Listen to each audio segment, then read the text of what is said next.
A day in the life of the Philippine artisan with Tech Renzo. Fresh Week Edition.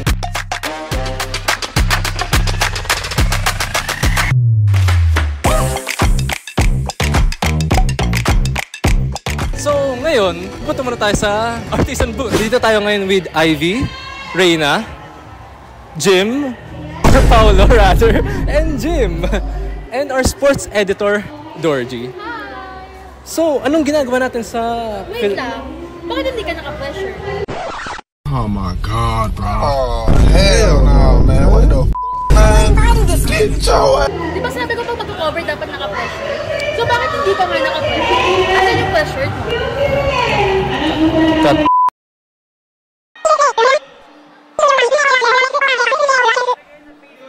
Hi! So, since pinagpalit ako, medyo masama loob ko. Ngayon, maghanap tayo ng mga freshie at intervene sila. At kakamustahin natin kung kumusta nga ba ang first week of school nila dito sa TUP Manila.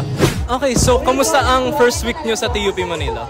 So stressful and dami agad gawain. Dami.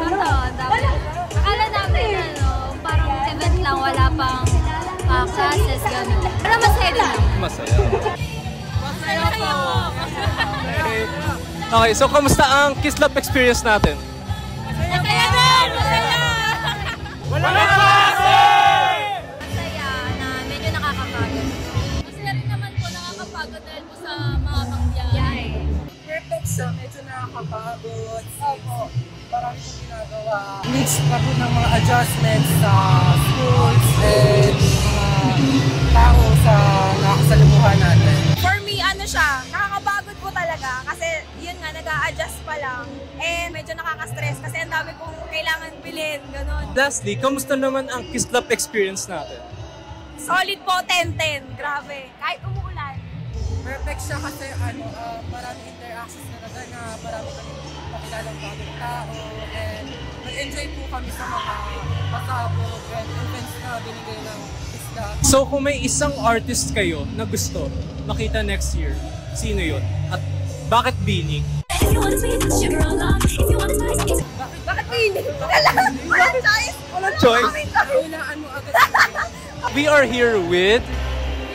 3, 2, 1, beyond Malakahel! Kamusta naman ang first week natin sa TUP Manila? Sobrang pagod pero sobrang enjoyable kasi busy sa organizations tsaka sa preparation sa banda. Para sa akin, ang first week ko, very stressful kasi nagmamanage ako ng org, president ako ng isang org. So, very stressful siya, pero super worth it. First week pa lang, so tiring na. So, that's why buti na nandito yung bandmates ko para dagdagan pa yung pagod ko. First week po namin, may excuse ka agad. Then after that, of course, nag-perform po kami ngayon sa Kislap. Ako po, okay kasi naka-experience ng iba't ibang booths, tas naka-witness ng iba't ibang banda nag-perform. Maganda yung gamit, masaya. Naririnig ko sila, kaya nakasabay ako. We are here with... The Philippine Artisan! And kamusta naman ang first week natin sa TUP?